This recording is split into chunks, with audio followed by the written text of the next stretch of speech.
Ujenzi wa nyumba ya ghorofa 3. Mwongozo kamili wa kitaalamu. Ujenzi wa nyumba ya ghorofa 3 ni mradi mkubwa, halafu ni mkubwa sana, unaohitaji maandalizi ya makini, ushauri wa wataalamu na utekelezaji sahihi katika kila hatua. Aina hii ya nyumba hutoa nafasi kubwa ya matumizi kwenye eneo dogo la ardhi na inaweza kutumika kama makazi, biashara au uwekezaji wa kupangisha. Katika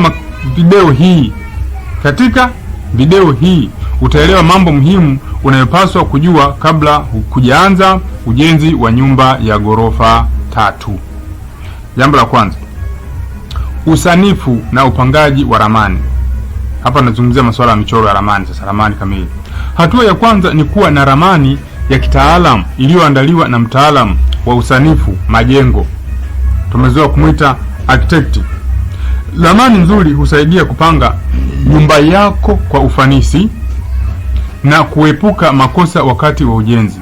Ramani hiyo kawaida hujumuisha mpangilio ya nyumba, inajumuisha mpangilio ya vyumba, hii huwa tunaita floor plan. Alafu kuna muonekano wa nje wa jengo, elevation, mfumo wa umeme na maji, mchoro wa muundo wa jengo, structural drawings. Ni muhimu kuchagua muundo wa nyumba kulingana na matumizi yake. Muhimu kuchagua muundo, na maanisha muhimu kuchagua ile ramani ya nyumba kulingana na matumizi yako, iwe ni makazi binafsi, kupangisha nyumba au biashara, maduka kwa maana. 2. Kupata vibali vya ujenzi. Kabla ya kuanza ujenzi ni lazima upate kibali cha ujenzi kutoka halmashauri ya eneo husika. Michoro ya jengo huwasilishwa kwa ajili ya ukaguzi na idhini. Hatua hii ni muhimu kwa sababu inahakikisha jengo linafuata sheria za mipango miji, inazuia matatizo ya kisheria baadaye, inahakikisha usalama wa jengo. 3. Makadirio ya gharama. Hii tumezoea kuita bill of quantity, kifupi chake ni BOQ. Gharama ya kujenga nyumba ya ghorofa 3 hutegemeana na mambo kadhaa kama vile ubora wa vifaa vya ujenzi, ikimaanisha hapa saruji, nondo, kokoto na vingine vingi, ukubwa wa jengo na idadi ya vyumba, gharama za mafundi na wahandisi ni mainjinia, eneo la ujenzi. Mijini mara nyingi gharama huwa juu kuliko vijijini. Kwa makadirio ya kawaida, ujenzi wa nyumba ya ghorofa 3 unaweza kugharimu kati ya shilingi milioni 350 hadi milioni 500. Inategemeana na eneo husika, kwa sababu gharama za materials zinatofautiana na gharama za ufundi pia. Kulingana na kiwango cha ubora wa ujenzi. Ujenzi wa msingi imara kwa nyumba. Hii ni jambo la 4. Ujenzi wa msingi imara kwa nyumba ya ghorofa 3. Msingi wa jengo lazima uwe imara sana. Wataalamu wa uhandisi hufanya uchunguzi wa udongo, yani soil test, ili kubaini aina ya msingi unaofaa.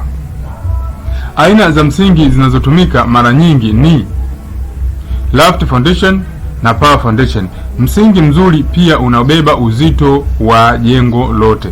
Ujenzi wa muundo.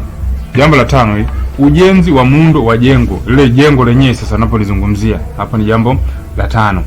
Baada ya msingi kukamilika, hatua inayofuata ni kujenga muundo wa juu wa jengo. Hatua hii inahusisha kuweka nguzo, yani columns, mhimili au beams, wengine wamezoea kuita bolt. Kutengeneza slabu ya kila ghorofa. Kujenga kuta za jengo ni muhimu kutumia nondo na zege lenye uwiano sahihi ili kuhakikisha uimara wa jengo kwa muda mrefu. Jambo la 6, kazi za umeme na maji. Baada ya muundo wa jengo kukamilika, wataalamu huweka mifumo ya maji ya muda. Wataalamu huweka mifumo ya muhimu ya huduma ndani ya nyumba, mfano umeme, electrical wiring, mambo ya maji safi na maji taka, vyoo, sinki na vifaa vya mabomba.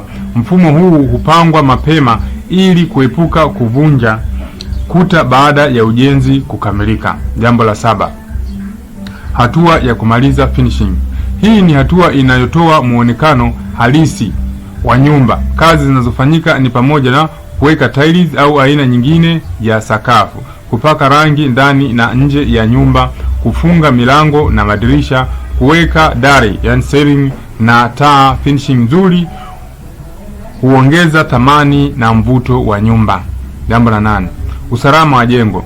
Kwa nyumba ya ghorofa 3, usalama ni jambo la msingi sana. Ni muhimu kuhakikisha kuna ngazi za dharura, fire escape, kuna mifumo ya kuzimia moto, mfumo mzuri wa kinga ya umeme, earthing. Marekebisho ya jengo yanafanywa kwa ushauri wa wataalamu. Jambo la 9, faida ya kujenga ghorofa 3. Kujenga ghorofa 3 kuna faida nyingi, kama vile matumizi bora ya eneo dogo la ardhi, kwa sababu jengo linaenda sana juu, kwa hiyo ardhi chini haitumiki kwa kiwango kikubwa. Fursa ya kupata mapato kwa kupangisha, muonekano wa kisasa na hadhi ya jengo, uwekezaji mzuri wa muda mrefu.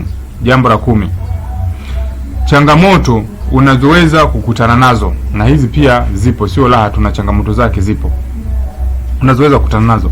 Kama ilivyo kwa miradi mingine mikubwa, kuna changamoto ambazo zinaweza kujitokeza: gharama kubwa ya kuanza, upatikanaji wa vifaa bora, uhitaji wa wataalamu waliobobea, ufuatiliaji wa karibu katika kila hatua ya ujenzi. Hitimisho: ujenzi wa nyumba ya ghorofa 3 ni uwekezaji mkubwa unaohitaji mipango makini na usimamizi sahihi. Ukifuata hatua zote muhimu na kutumia wataalamu wa ujenzi, unaweza kupata nyumba imara, salama na yenye thamani kubwa kwa miaka mingi ijayo. Ikiwa unapanga kujenga ghorofa, ni muhimu kuanza kwa ramani sahihi na ushauri wa kitaalamu. Wasiliana na Mjenzi wa Nyumba TZ kwa simu namba 0712937090. Hii ni namba ya kupiga simu ya kawaida, yani normal call, na message ya kawaida. Pia unaweza kuwasiliana nami kwa WhatsApp au Telegram kwa 0765937090 au email info@mjenziwanyumbatz.com. Hayo mawasiliano yote ni kwa ajili ya kazi. Tunafanya kazi kuanzia kuchora ramani za nyumba, kujenga nyumba za aina zote, kupaua mapaa ya aina yote, kupiga plasta, kufunga gypsum, kupaka rangi na kujenga tiles. Wengi tumezoea kuita marmaro. Hizo ni kazi ambazo tunaweza kuzifanya kwa uaminifu mkubwa kabisa. Tunashika majengo kuanzia ujenzi wa msingi hadi tunaukabidhi jengo lako likiwa tayari kwa matumizi. Iwe ni nyumba ya ghorofa, iwe ni nyumba za kawaida, yawe ni mashule, ziwe ni hospitali, ni majengo ya aina yoyote, tunafanya kwa uwezo na kwa kiwango kikubwa na kizuri ambacho kinaendana na viwango vya serikali. Usisahau kusubscribe, kulike, comment na kushare account ya Mjenzi wa Nyumba TZ ili uweze kujifunza elimu zaidi na zaidi na watu wengine waweze kujifunza. Karibu sana na asante sana kwa kunisikiliza. Shukrani.